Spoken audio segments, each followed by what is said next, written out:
Alice Walker was born on February 9, 1944, in Eton, Georgia, to Willie Walker and Minnie Grant Walker. Despite being the eighth child of Southern sharecroppers who made as little as $300 a year, Walker was always active in causes involving civil rights and women's rights. But it was through her stories that she was even more instrumental in opening the eyes and minds of people throughout the world. Walker grew up in an environment of violent racism, which, along with her family poverty, left a permanent impression on her writing. To this day, Walker is one of the most well-known female authors in the United States for many award-winning novels, essays, and poems. At a young age, Walker was a self-confident and outgoing tomboy who loved to get up in front of crowds, especially at church. But in the summer of 1952, Walker, at the age of 8, was playing a game of cowboys and Indians with her brother and was accidentally blinded in the right eye by a BB gun. At the time of the incident, Walker's parents did not know the severity of her injury and tried to self-treat her eye at home.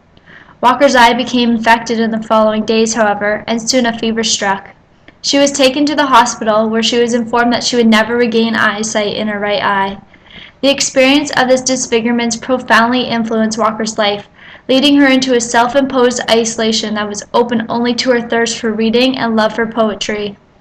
Her self-imposed alienation, coupled with her fear of becoming totally blind, encouraged Walker to search people and relationships closely. As Walker quotes, "I believe that it was from this period, from my solitary, lonely position, the position of an outcast, that I began to really see people and things, really to notice relationships, and to learn to be patient enough to care about how they turned out.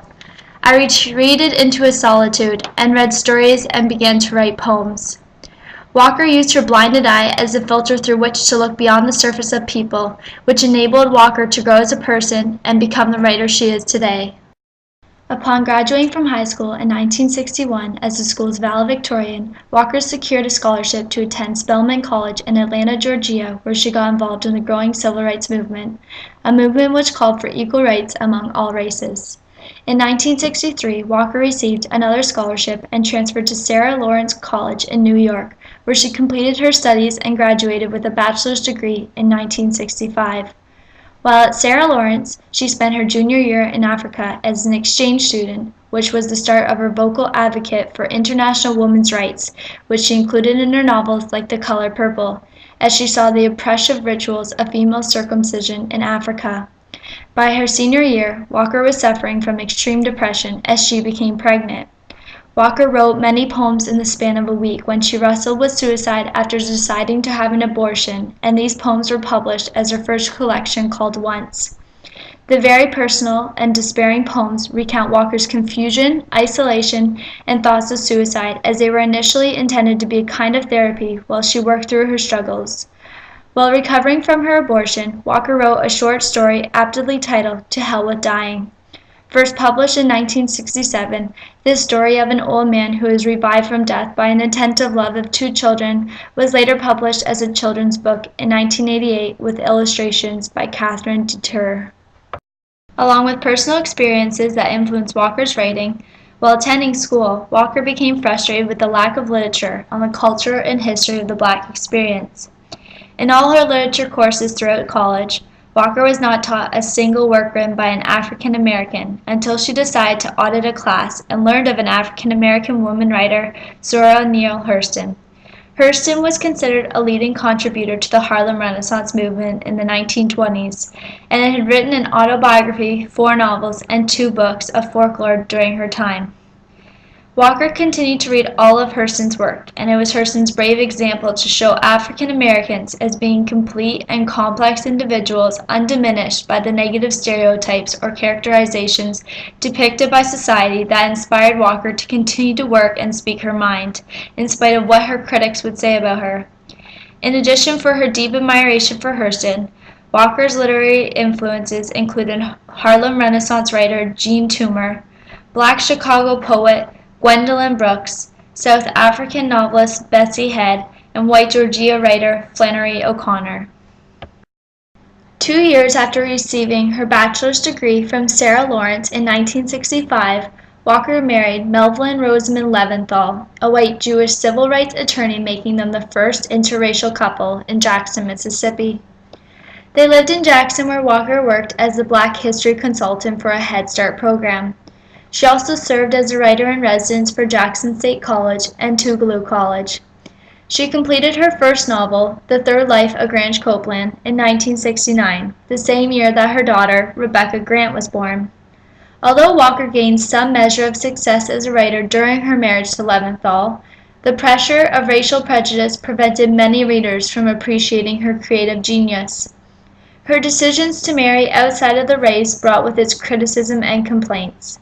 Existing Mississippi laws made it a crime for her to live as Leventhal's legal wife, and African-American male critics insisted upon focusing on her interracial marriage instead of her writing. The marriage ended in 1977 when the couple divorced amicably. The 10 years of Walker's marriage, however, were the most productive in her inspirational career. In addition to the publication of her second book of poetry in 1972, titled 5 Poems, Walker published her first novel, The Third Life of Grange Copeland, in 1970, joining Toni Morrison in beginning what was to become known as the Renaissance of African American women writers. The Third Life of Grange Copeland is a practical novel that exposes 3 generations of a family whose history is blemished by race, class, and gender oppression. The main spotlight of this novel is not the social conflicts created by race prejudice that was generally written about during the Black nationalist movement, but instead, the novel challenges African Americans to take a scrutinizing look at themselves. Unlike The Third Life of Grange Copeland, Walker's second novel, Meridian, written in 1976, focuses on the civil rights movement and its fight for social change, as the civil rights movement was the largest influence on Walker's writing. However, Meridian's social criticism is woman-centered. In many ways, the novel's concern with women, specifically its critics on African American motherhood, mirrors Walker's own troubles during her first pregnancy and abortion. Meridian redefines African American motherhood and regenerates it as an inner spark that fuels an honest sense of love and responsibility among people. It does not generate from within the womb, but from within the relationships established by women that support and build their communities and their world. Walker's writings were greatly influenced by the political and social happenings around her during the 1960s and 1970s, as she not only wrote about events that were taking place, she participated in them as well. Her devoted time and energy into society is very evident in her works. The Color Purple, completed in 1982, one of Walker's best-known works and most prized novels, sends out a social message that concerns women's struggles for freedom in a society where they are viewed as inferior to men. The events that happened during and previous to her writings of this novel had a tremendous impact on the standpoint of the novel. The equal treatment of the sexes was also an important issue in Walker's life, and is one of the primary elements in The Color Purple. The recurring theme of the possibility of change in the individual and in society that is placed throughout Walker's fiction is shown through the many characters, especially the narrator, in the Pulitzer Prize fiction. The characters are trapped in suffocating poverty, racism, and abuse.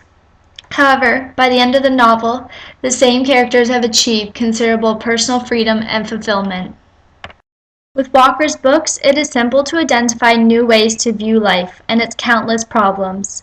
The words this author uses are entwined together to construct commanding and emotionally charged stories that challenge the reader to really reminisce about the world and inspire them to take action in positive ways.